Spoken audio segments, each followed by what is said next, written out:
Hello, everyone. Welcome to the Pathways to Family Wellness podcast. I'm your host, Dr. Brendan Reardon, pediatric and family chiropractor. And we've got a fun guest today, and we're going to be talking about a really fascinating topic. We've got Chantal Traub joining us. Thanks so much for joining us, Chantal. Thank you. It's such a pleasure to be here. I'm excited for our conversation. Absolutely. This is going to be great. We're going to be talking about polyvagal principles for birth, which is so important. We've talked about polyvagal loosely with some other ones. I don't believe we've had a whole episode directly talking about these principles for birth. So this is going to be really neat. Before we jump into it, I'd like to just do a quick read of your bio if we could, and then we'll get started. So Yeah. Chantal Traub loves talking about the polyvagal principles and is an experienced birth doula, childbirth educator, and wellness coach. In her 20 plus years in practice, she has gained international recognition for her expertise on pelvic health and her innovative pushing power method. You can find Chantal on podcasts such as Next Question with Katie Couric, Women's Health Podcast, and the Polyvagal Institute Conference. She co-authored an Amazon #1 bestselling book, Pelvic Floor: Everything You Needed to Know Sooner. Thanks for being here. Thank you. So how did you first discover the polyvagal principles? How did you first get interested in those? Yeah, so I think like in 2018 or a little earlier, the name kind of emerged. I heard about it. I think people Yeah. might have mentioned, oh, you'd resonate with this. I got Dr. Porges's book, one of his books. I can't remember exactly which one's in my bookshelf. I have a couple. And I read it. I was like, okay, like he writes in such an academic way. It's really hard to Yes. understand. But I knew that he was coming to New York to speak at the Yoga and Science Conference. And I was like, Okay. oh, this is a great opportunity to hear him speak. And I was absolutely blown away. It was like, these are the missing pieces Yes. for birth. Like I had already been a doula. Let's see, I've been a doula for 22 years in February. So this is just a Wow. few years ago. Yep. Yes. And I was like, oh, this is something that I'm implying intuitively, but it doesn't give me the framework to really understand it. And these put those pieces together. And I went over to him afterwards to was like, oh my gosh, I feel like this resonates so much for me as a doula working in on labor delivery floors or in like, Hmm. at home when the birth centers, wherever I was. And he was like, and we just dove into this conversation because interestingly enough, he discovered this theory on labor and delivery floors because he was Oh, working wow. in obstetrics, understanding like the heart rate variabilities of like the fetuses and newborns, and then later in the NICU. And something that also really resonated with me so deeply is that the physiological development, suck, swallow, breathe, Yes. vocalization is the beginning developmentally of the social engagement system. I was like, oh my gosh, it starts with birth. And it just kind of led to this conversation that we continued back and forth via Yeah. email and then the following year he was in New York City. And this is really interesting as well. If we have just a moment, I'll explain Absolutely. why. Yeah. Um, because he was here in March 2020 and he Wow. invited me to come listen to him speak, and it was actually on autism. However, it was an amazing lecture, and I always learn so much every time I hear him speak. And literally that weekend, the world shut down as we Hmm. know it. Like Hmm. the pandemic was here. It was the epicenter of the pandemic here in New York City. Yep. And Dr. Porges and his wife, Sue, were actually the last people that I hugged, other than my husband and my kids for like, what, 2.5 years? It was, Wow. and his lecture actually gave me the confidence to pivot, if you will. It was kind of an overused word, but suddenly doulas were not allowed in the birth rooms. Yes. And by understanding that face-to-face connection, the sound of your voice and prosody, and gave me the confidence to say to my clients, you know what, while I can't be with you in the rooms, I'm happy to support you through video conferencing. Yes. And at the time, before 2020, I was using Skype, but I'd started using Zoom in January 2020. So I felt confident with that medium. And we used like FaceTime or WhatsApp video. And I stayed with my clients, and many of my clients like fled New York City. And Yep. so I could stay with them and support them as a doula across the country. And Yeah. kind of the word got out. And so I spent like between March and May, literally 24/7 assisting births via video conferencing to people all over the country and even the world because they needed the support and I didn't want to abandon them. Yeah.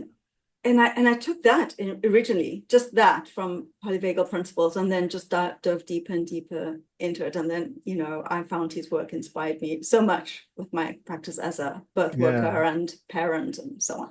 That's beautiful. Absolutely. And if we can rewind a little bit as well in terms of Yeah.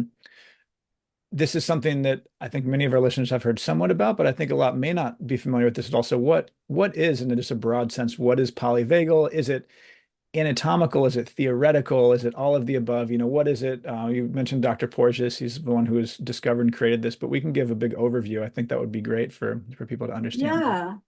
So the name polyvagal theory, Dr. Porges made up. He discovered the theory, didn't make up the theory. He Yeah. discovered that, but the name polyvagal, which really in simple terms explains like our physiological state, the way that our body feels influences how we interact into the world. And when our body is calm, we're more accessible, like all the good stuff happens. Yes. And when we're in a state of threat, it's a state of defense, we're reactive, we're critical, we're judgmental, like Yeah. just, and so really it's how safe we feel in the world. And yes, it just really Yeah. explains just how safe and accessible we are in the world. And this is wired into us. And why don't we access it? Why don't we use it? And that big why is the deep dive into kind of like the nervous system. Yeah, beautiful. I mean, it's the nervous system, right? And if I can add just a small piece to that, the polyvagal just means mini vagal or like multiple, because in the past, as I understand it, you can jump in if you want here. We used to think of the vagus nerve as one thing, and it was this like when it had afferent going away from the body and efferent going into the body, so basically away and in. But we almost thought of it as one thing. And polyvagal is understanding that there's different branches of the vagus nerve that control different functions based upon some of the cues and inputs they're getting. So you'd mentioned a lot of like safety and security and feelings of safety. So there's branches of the nerve that are activated when we're feeling safe and secure that control certain physiologic functions in the body. And then when we're feeling stressed out, there's certain other parts of the branches that get activated that go to certain other parts of the body that then get activated, and so on and so forth. So is that Yeah, 100%. So poly means like, wandering. And so it's kind of this bidirectional communication yes. between the brain and the body. Yep. And it wanders all the way down to the gut, right? To that Yes. transcendent colon, like stomach, I think the liver. That's as far as the vagus nerve Yep. Yeah, goes. it's a single nerve that has so much effect on the body. I mean, it's this small little thing the size of a shoestring that has, it's so many different inputs and output it's going into it. Really quite incredible. Yeah. Yeah, and just a note for the listeners to understand. So the couple of branches, if we think about how the parasympathetic nervous system branches into two parts, like the ventral vagal, those are, the cues of for safety. That's they kind of myelinated and they above the diaphragm. So we think about the organs above the diaphragm it's communicating with. So think of Yep. heart and lungs, and that's sorry, that's ventral, think in front. And then the Yes. dorsal pathway is below the diaphragm. So think about the gut brain, if you will. I Yeah. think that's Yep. sometimes easier. And that's unmyelinated. Yeah, and in terms of how that shows up physiologically, right? When we feel safe and secure, our heart rate tends to relax, our breathing becomes more full, so there's organs above the diaphragm, the heart and the lungs. And as I understand it, it can also be linked towards certain facial cues as well, right? So we're picking up on visual input coming in as well. So if we're like when you were talking about with your clients and even doing the Zoom, they can pick up on facial cues and see that like if you're feeling safe and secure and you're projecting to them safety and security, they may then interpret that and that will feed into and create a state of ease where heart rate will drop to a good spot, a more relaxed state. Lungs will become more full, breathing more full. Whereas as we descend a little bit farther, if someone is in stress physiology, that's going to show up a little bit differently. Then they no longer feel safe and secure. And there's going to be a series of functions within the body that are reflective of that as well.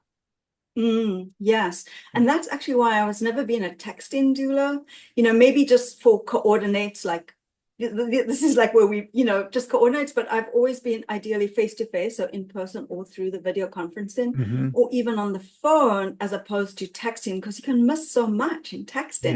Yeah. Yeah. And to me, that Polyvagal also explained why intuitively I just never, I Yeah. don't text during labor. Like if you text me, I'm going to pick up Yeah. the phone and I'm going to We're gonna call have you. I a want to, video call. Yes, yes, of course. Well, you pick up yeah. on tone of voice and context and everything like that. So much of the conversation that's nonverbal, those cues that someone's going to pick up on through that, which is great. Mhm. Um, Now, how many, you said you've been a doula for 22 years. So how many births do you think you've been to at this point? So I would say around 858, 75. I still have to do this. Yeah. So taxes. Wow. Yeah. So yeah. That's amazing. That's incredible. Yeah. I mean, being a doula, there really is nothing else like it. And it was Yeah. almost like I used to, before I had kids, I was a doula for 4.5 years before I had kids. And in Hmm. those days, I would take, 6, 8 births a month. And then after my second kid, I did kind of cut back a little bit, like four Yep. to five. And in the Yep. last few years, as I've grown my practice, like as a coach, I found another area that I love as much as being a doula. So it's been a little easier to kind Sure. of cut back a bit. But being in the birth room is just an incredible, Yeah. special Yeah. place to be. Mm-hmm. Now, how have you found the interplay through understanding polyvagal principles between what you can help bring to the table versus what might be coming at the birthing person through all the external forces coming at them? Let's say someone's in a conventional hospital birth and they've got the monitors hooked up. There's people checking on them all the time. It's a lot of things that tend to create a higher stress environment. Mm-hmm. Um, how are you able to come in and then connect to help to bring that person back into their body, which is going to then, and I think this is a kind of a long-winded question here, but important thing to tack onto that is that in a state of stress physiology, it's going to be a lot harder for the baby to pass down through the birth canal because everything's in contracture, right? So everything's in contracture. Um, and uterus is in contraction in a way that's not helpful. Obviously, we want uterus to be able to contract, as it were, to be able to have that baby get pushed out, but it's more allowing the baby to come out. And so I think where I'm getting at with this is that how have you been able to connect in an environment that can be inherently stressful to help bring women back or birthing partners back into their bodies to help allow that baby to come out? Yeah, so I think what you're asking is like, how can we almost cue that dorsal vagal into a state of immobilization without fear? But Yes. yes, that is a combination. So let's go to polyvagal theory and just, for example, Yeah. like as a reference. So when we think about like our neurophysiological states, we have like three building blocks, if you will, and they kind of evolutionary design. But so we have like let's start off with that parasympathetic ventral vagal state, which is our safe and calm. And ideally, we want to be anchored there or be in that place. Spend as much time. We're not always in that space. We're always moving between these different physiological states. And Yeah. then our sympathetic is, it's a defense state. It's like by our spinal nerves. And if we, want to talk our way out of a situation or run or get out of a situation, like those fire up. And then if we can't kind of, talk our way out, fight our way out, or run away out, we kind of get into our dorsal vagal, like that older pathway, primitive pathway, where we shut down, freeze, etc. Yes. So I think understanding like where is the mom, where is the birthing person, and so it's a beautiful place to be as say the doula, the labor support person, or anybody comes in to be aware of all. Like I find it's like a petri dish of nervous systems because you're wanting Yeah. to understand where everybody's nervous system is in the room, so that you as the support person can anchor yourself in that ventral vagal pathway and offer cues of regulating energy, if you will. So, Yes. so understanding where the mom, for example, is in her higher, like where's her nervous system state, to be able to know what they need and how we can help them anchor themselves with some regulating energy, because we are mobilized to give birth. As you say, we need some of that sympathetic energy to help drive the baby down and out, and then Yes. ideally be anchored enough to be able to let go and let the baby out and welcome the Sure. baby out. Yeah. Yeah. And That then, sorry. Oh no, go ahead. Go ahead. No, no, go, you say, and then Well, I'll. well, yeah, and that gets me to a thought about the birth environment being crucial in that way. And like I think you said it so well with the different petri dishes of nervous systems. That's a really neat visual. Um, I think you were completing a thought, but what I wanted to branch off to at some point was how important you think the birthing environment is in helping to hold that space to make it easier to navigate the different vagal states, which are going to then encourage a more physiologically normal birth. Well, absolutely, absolutely. So we are always, um, so I'll come back to that. So Yes, good. Dr. Porter's, because I think all these are like little bit pieces of the puzzle together. So Dr. Porter's coined this other term, which I think is incredible. It's called neuroception. So Mm, neuro meaning like brain, nervous system, and below perception, so unconscious. So basically, we have a neuroception that is constantly scanning the environment. For example, am I safe, or am I not safe? And we are always sensing inside of us. So it's happening inside our bodies, mhm. and it's happening in our environment, and it's happening between people. So between you and me, for example. So yes, for example, the environment plays a crucial role. And so, I mean, I don't think hospitals are very well thought out in terms of offering those cues of safety when we think of loud noises and bright lights Oh and yeah. people just, I mean, it's just awful. But however, I'm kind of like, this is what we've got right now. So Yeah. let's try to work with it. So to control the environment as best you can close the door, you can close the blinds, you lower the lights, you can bring your music, you can bring your little tea lights. There's what we can control. We want to be able to do that, but just Hmm. being aware of it. But going back to your last question, and then I'll pause for a moment, is Yeah. the other thing that the support person or the people in the room that's supporting the birthing mom ideally is aware of is being curious if the birthing mom's neuroception is picking up cues of regulating calm Mm. energy from me or from threat. So we want to be curious about our own and then be curious about someone else's. Like because if say that someone comes running in because they put in fire out in some other rooms and they're Hmm. coming in and they're standing at the door in their white coat and Oh yeah. you know Right, right.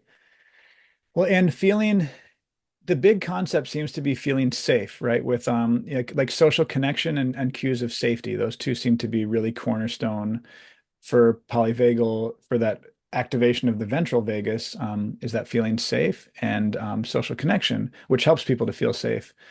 Mhm. And there's no more time, I would think, than when someone is more permeable, their neuroception is more permeable than in that state of bringing a baby into the world. I mean, everything is open and fluid and permeable. And so that's like you had mentioned, their neuroception may be picking up on things that someone might not even be aware of in their own nervous system in the room that could be causing a bit of a shutdown or a drawing back without even realizing it. Someone might have the best of intentions, but they're themselves very stressed out for one reason or another, and the birthing mom is so permeable that she may pick up on this as that's happening, and that could affect her nervous system as well. Yeah, absolutely.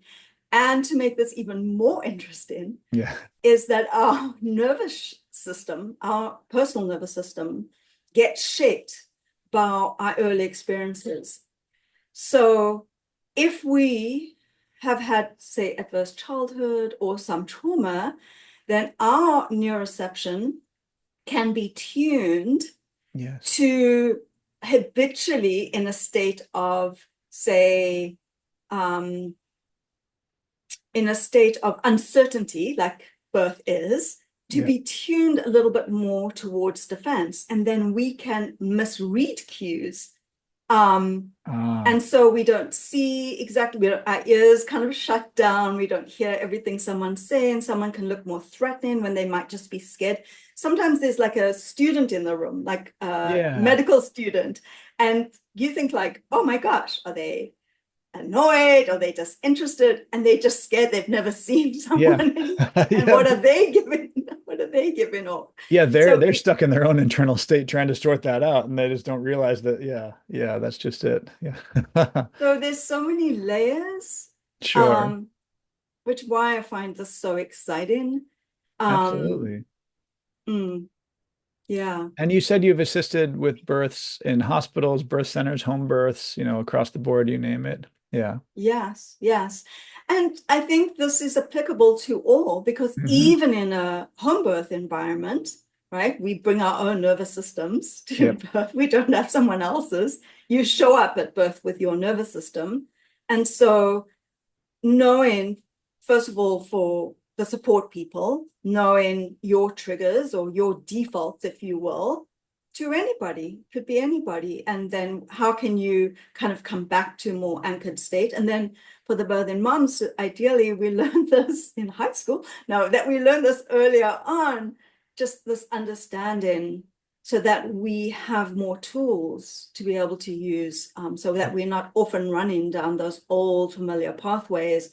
And our nervous system state is what drives our story. So when we're in a state of defense, our stories become a little bit more biased towards negativity. Yeah, that makes a lot of sense. So if someone's more in that dorsal vagus, sympathetic, fight or flight, stress response, the information going in's not going to be the same as if someone's in a ventral vagus, social connected state. That makes a lot of sense. I can you'd mentioned the home births carrying their own set of unique challenges can be there as well. All three of our children were born at home, and I've got my kids are 10, 7, and 2 now.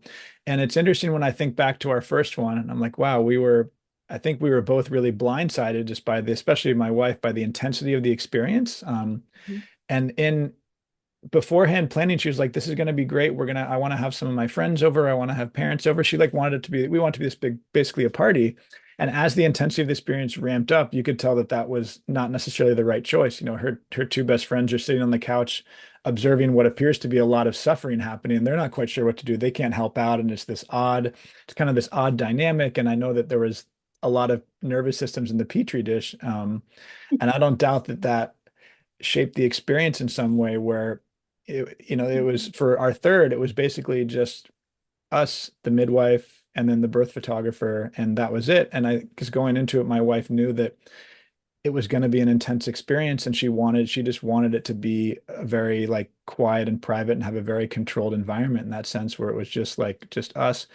But for my second, going into it, she knew it was going to be faster and quicker. And so that was, that was more like a party. And my daughter came out very quickly, and it was like a lot of like light and happiness. But the first one, there was lots of like darkness and light, but it was just I think she was blindsided by the intensity of the experience and how long it was as well. And it wasn't for lack of preparation on her part. She had done a lot of preparation, but as you know, in birth, some things don't always go according to plan. And I think we can really resonate with what you were saying about the the neuroception and her perceiving some of the other people in the room and taking that Mhm. in. And then there reached a certain point where she went very inward. Mhm. And at that point, she was no longer permeable and she was very much in her own experience, which was really neat as well as that. And I Mhm. would imagine you've observed that a lot as well, where it goes from being permeable to then there's a certain point where there's a pulling inward, and it's almost like a bubble starts to go up, and that's, then she's in her own experience at that point. And Yeah, that's wonderful that you could go into the zone because sometimes, I mean, I've had clients in similar situations where it can get very prolonged if it feels evaluative or if it feels like it's a performance, because you yeah, can only be intimate as much as you can be vulnerable. Like those, they are so closely interwoven. And yes, so if one feels observed, and then how what's perceived, is it supportive, is it evaluative, like, so it becomes really interesting. So it's wonderful that she was able to then kind of like, okay, I'm going inwards, which yes, is to get into that zone and be able to do what she needed to do and yep, birth a baby. yeah, yeah. She's got a lot of wisdom, but yeah, that's what, yeah, that's that one. But that is interesting what you said about the like that observers or like putting on a show, because that at a certain point, that's what that's from my perspective what some of it seemed like. And we were like, no, this is all wrong. This is not how this is supposed to be. And I think on the surface it seemed like a good idea. And then as the experience went on, I'm Mhm. like, oh, it might not have been such a good idea to have all these people over. You just But it's different for each birth. So well, for the that's second, the exactly body it. knows what to do, and then Yeah. it's a little bit different. But I mean, so if we think about mammals too, right? So mammals who are like giving birth out in the wild and they sense danger, they can kind of stop their labor, flee to safety, and then continue their birth. Or if Yeah. you've had a cat, they go to that dark little cupboard at the back, right? They're Uh-huh. not going to be in broad daylight necessarily. They go Yeah. to this dark, safe place, and so we are mammals too. We need that as Sure. well. Yeah. Now, what are some ways that you found that birthing partners and birthing moms can activate more ventral vagus with themselves? Yeah. So it's interesting because the nervous system likes predictability, it likes routine, right? Hmm. That's what it likes. And we know that birth is unpredictable and there's uncertainty. And so to be able to set the expectations as much as possible. So I'll often invite my clients to find out, like at the place they're giving birth, like what is available to them at the place of giving birth, or what, say for example, for pushing, like with their team, what positions are you going to be comfortable catching my baby at? And if they're like, Yeah. they'll give you an answer and you kind of, okay, how can I prepare for that? For example, or what's going to be available? Because if you think, oh, I'm going to be in the tub and I'm going to be having a home birth in the hospital setting, you might be disappointed. You can Hmm. still have a beautiful, beautiful, intimate birth experience in a labor and delivery floor, but you may have showers available. You may have, so just Yes. understanding ahead of time Yep. um, is going to be important, and ask those questions to your team ahead of time as well. I think is really important. Yeah, And surprises, the predictability. We have a pediatric and prenatal specialty and perinatal in our practice. And so we hear lots of birth stories, as I'm sure you do as well. And inevitably the ones that turned out poorly were when things unexpected happened. The mom went in with a particular idea in mind and something different happened. And that's unfortunately that happens quite a bit. it happens a lot. In my prenatals, I will often, we'll talk about the vision and the goals. Yeah. And I might ask, what else could success look like? And what else could success for you look like? Because Yeah. so then we have something to reframe if things don't go according to plan exactly. But this is part of that preferences, and you got that. And this is also important. And so things might have veered a little bit this way, a little bit that way, but just reminding that some of we labored at home for as long as possible, or, you Yeah. in this, so just pointing out, because sometimes when, things don't go expected, and I totally understand there's disappointment, and that's very real. Yep. And there's a grieving process, of course, because there's the birth of the baby and the birthing experience of the mom, equally important. And when we have the set idea about how things are going to go, like we all bring these fantasies, and then life and then life happens. So Yes. exploring those a little bit beforehand, I think, can be helpful. And I definitely take a whole person approach, because it's very much that individualized whole person care in terms of their histories, their belief systems, their needs. What does support look like to you, especially in postpartum? I think, for example, many moms can feel really unsupported, and the significant other might feel like they're giving their partner support. But Yeah. there's this kind of rupture in expectations. Yeah. So let's talk about what support means for you and how you need to feel supported. And I think there's this interesting spiraling that happens in life. If we didn't feel, say, supported when we were going through our teen, adolescents' lives, I feel like it rears its head in pregnancy and postpartum. I see it Mm. rears its head again with my perimenopausal clients, because I coach a lot of moms Okay. a woman going through menopause. Yes. And so some of these themes kind of come through. And so, um, birthing moms need to feel safe, supported, and connected. And I think when you look back at those postpartum stories of disappointment, things might not go according to plan, but the parents that felt connected to their provider, somehow it's never as hard as when they Yes. didn't feel. Like if they Yeah. were blindsided or they felt like I got a bait and switch or something, they Yeah. felt connected and held, and things might not have gone according to plan. Somehow they come through the other side still feeling positive about the experience. Have you noticed Yeah. that? Yeah. That we've noticed exactly that. And I've, several examples to pull from for that, but where, let's say someone wanted to have a vaginal delivery and end up being a surgical delivery, but if they knew that if they felt empowered, like all the right decisions were made and it wasn't necessarily trauma, but it was more like this was done and everyone's okay with it, we've found that people coming out the other side are in a much better state. Whereas if they're blindsided, it's not what they wanted, they're not okay with it, it didn't go according to plan.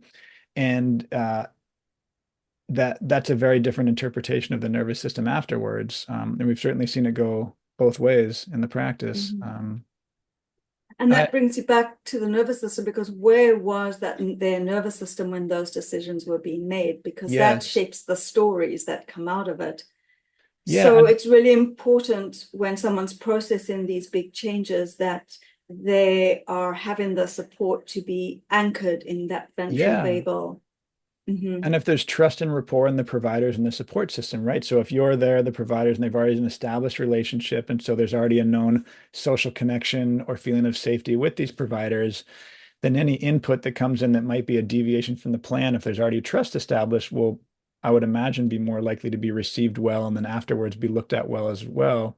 Whereas if someone goes in and let's say their provider's on vacation, they've got a different provider, that other provider has a very different plan of how they like to approach things. And so there's surprises there.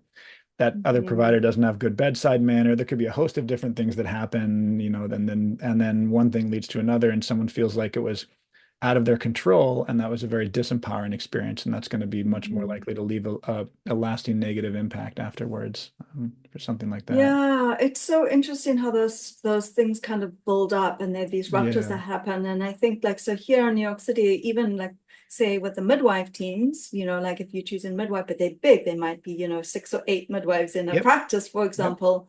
And they, as they have to, protect their own Hmm. longevity of the practice, so their shift ends and they're gone. But Hmm. if say the midwife doesn't come and say goodbye, um, the clients maybe feel it, or the next person comes in and doesn't maybe come in, introduce, chit chat a little, but they come in, check, and go, oh, we're going in this direction. And they Yes. haven't established a connect that also. So it's small little things that I feel that Yeah. could totally shift the narrative if we were more aware of Yeah. someone's nervous system. And Yeah. That makes a lot of sense. And because you mentioned earlier on about the issue of surprises. And so it could be a simple handoff, like the midwife saying, here's this person, they're lovely as well, they're going to take excellent care of you, I've let them know exactly what your plan is, and and then a handoff, that would be a much more smooth handoff than if someone just disappears and someone else walks into the room that somebody doesn't know. That would be a very, very different situation. um and totally attainable. Like if yeah. these Oh, things, yeah. yes. Just takes a couple Mm-hmm. of minutes, that's all. Not even that long. Yeah. Yeah. um I'm wondering if we can. You had mentioned something really that I thought was fascinating about the teenage years, the birthing, and then perimenopausal. What are some of the connections that you see between all those different phases? Yeah. So the nervous system gets wired by our early experiences. And so these big life shifts, if someone was going through, and that, a lot of it is hormonal shifts as well, Sure. but these are huge developmental changes that someone's going through. So if someone was going through, the years of separating and finding out who they were in the world, and their whole identity in the world changes, and it's a very vulnerable time, and they didn't get, say, the support. So separation definitely is healthy. We want to be able to separate from our Yes. caregivers, but if we're not given that support, um, and the attunement and being seen and being valued and being appreciated, it can be a very, very difficult time. Hmm. And then pregnancy and certainly like birth and postpartum is a very vulnerable time. Again, there are these hormonal shifts that Yep. are happening as well. It can trigger some of those old memories, and those pathways are kind of now tuned for defense. Mm. And if we're not getting those cues of safety or feeling really held and supported and seen and heard, I mean, what do postpartum moms need? Yeah. They need to be listened to be like hear their stories, validate their stories, the support with this huge shift of bringing a newborn into the world. I mean, there's sleep deprivation. It's Oh, hard. I mean, yeah. both parents, if they're two parents, like the families need to be supported. So, but and then again, when I see this again in perimenopause, it's another big hormonal shift. It's a big vulnerable shift. And this is where I see in my clients, if they didn't get the support in those early developmental years, it kind of triggers something, and Yeah. it's much harder transition because Okay. those same stories kind of Yeah. bubble up to the surface. Do you see that in your work? Yeah. Because I know you. Well, no, I think, yeah, I hadn't made that connection. I think that's very interesting, though. I mean, those are three very dramatic time periods in terms of the amount of changes going on. And even around that perimenopausal period for moms that have children, typically the children are starting to leave the house. And so there's a lot of like re-identification with what is happening. And these are all, anytime there's major shifts, it's so much more important for there to be a very stable, intact support network, and people to feel connected and safe and heard throughout that. Because Absolutely. yeah, Ideally. And then also it's that inner work, because sometimes, if so ideally, so let's go back to birth. Ideally, we come out into the world, yeah, into the arms of a regulated, yes, person. But we know that isn't always true. And co-regulation is actually developmentally, we need to be co-regulated to learn how to self-regulate. So that isn't yes, so if we didn't get that co-regulation that we needed in our earlier years or even in our teenage years in a different way, because we parent differently when our children are older than when they are younger, but we're still parenting. It just changes in the way that we do it. But if we don't get that, we have to then learn how to self-regulate. And sometimes they aren't the most optimal ways. yes, And then we have to learn to take that very long journey, that hard journey of learning, almost to like reparent ourselves, to heal, to be able to learn to co-regulate. But in marriages or relationships, we are co-regulating each other, in friendships, yeah, so it's building that awareness, yeah. I think. And that makes so much support to draw back to the birth process of sometimes we think with babies like they can just regulate themselves right from the get-go. And that's a learned skill from their nervous system because when babies are born, they are geared towards social connection, but they are also more sympathetic dominant, meaning like the baby's gonna very quickly go into that more dorsal pathway of fight or flight.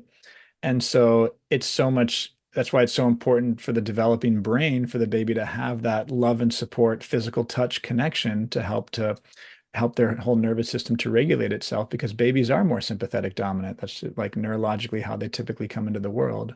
Um, And we have this expectation to yes, be co-regulated, and if we yes. don't get that, we Oh shut yeah. down, we go in. Yeah. Yes. And it is interesting from a baby that's of the age where they can then smile and make eye contact. If you look at how a baby will initially, let's say a baby wakes up from a nap and they look around and they don't see anyone there. Initially, you might hear some cooing or some talking or verbalizing, and that's the ventral vagal pathway activating. The baby's trying to connect with someone in their environment and looking for social connection.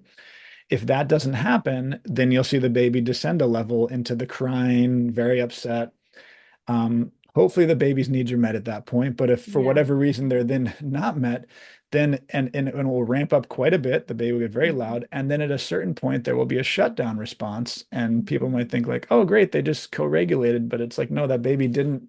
They didn't regulate their own nervous system. That just reached a state of like freeze, basically. The nervous system They gave froze, up. the feigned death response. It's like the animal that is in the process of being hunted. The deer goes into that response quickly when it gets taken by the mountain lion, to put it in an example like that. But it's and that wiring of the nervous system pathway over time can create some patterns which are really not great for long-term social connection. And Mhm. so, as a kind of an aside, though, that's why those babies are geared for social connection, but we also, as caregivers and parents, have to be tuned in enough to be able to notice those cues and pick up on those cues to kind of understand where the state of where our baby might be at, and how to best nourish and soothe them.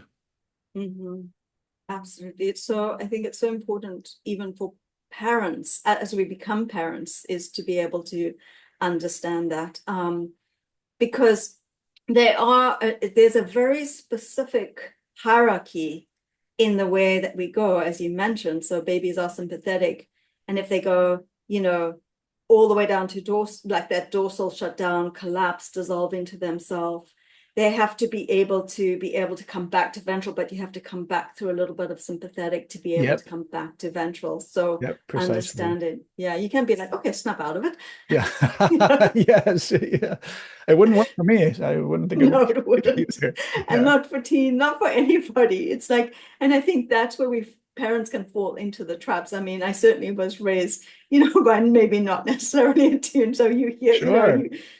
as Yeah. many of us were, Well, so. and what a beautiful gift to the world these polyvagal principles are, because it just helps us to understand more about these things that are really inherent in the nature of how humans are. It's less about survival of the fittest per se, and more about social connection, survival of the fittest group, when the group that is the fittest is the group that is able to socially connect and help each other feel safe. That is and so I think our society is leaning away from like the fierce individualist, do what I can do to get to the top and to get ahead. That seems like that might have been a few generations ago. And now we're getting in Mhm. towards much more the importance of community, and support and networks and things of that nature.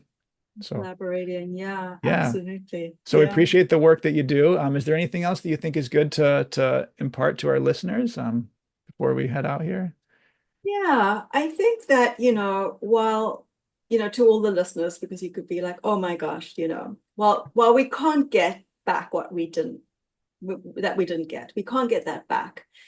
There is the hope and the opportunity to rewire our nervous systems Yeah. so that they can be more tuned towards safety. So we can, through tending to our nervous systems and nourishing our nervous systems, through developing intuition and interoception, which is another word, that embodied awareness, Yes. learning how to tune in to see what do our nervous systems need right now in this moment, inside, in the world, in the environment. What does our nervous system need right now in the moment? What may help, or between us? And through that, we can then learn the tools, how to help ourselves and how to help each other to Yeah. be, live our human potential. That's beautiful. I love it. That's exactly it. The nervous system is always able to rewire itself. I think that sometimes we think that if something was that way, it's always going to be that way. And what's neat is our brain is very neuroplastic, and our whole nervous system. So if we can continue to fire those positive pathways, things can and will rewire themselves. And we may surprise ourselves with what we could do. That's Yeah, a beautiful thing. absolutely. Now, Chantal, how can our listeners connect more with some of your work? Yeah, the best way to reach me and to contact me or to find out more is through my website, which is Mhm. my first name and last name together. That's Chantal Traub, Yep. Okay. .com. And then I'm not the big social media person, but I do have an Instagram account and you can always find me there. It's also Chantal Traub. So Chantal, there's a little full stop and then Traub. Okay. Yeah. And then, yeah, those are really the pathways, Facebook, LinkedIn, but through my website and Instagram are probably Beautiful. the Well, best ways to reach out.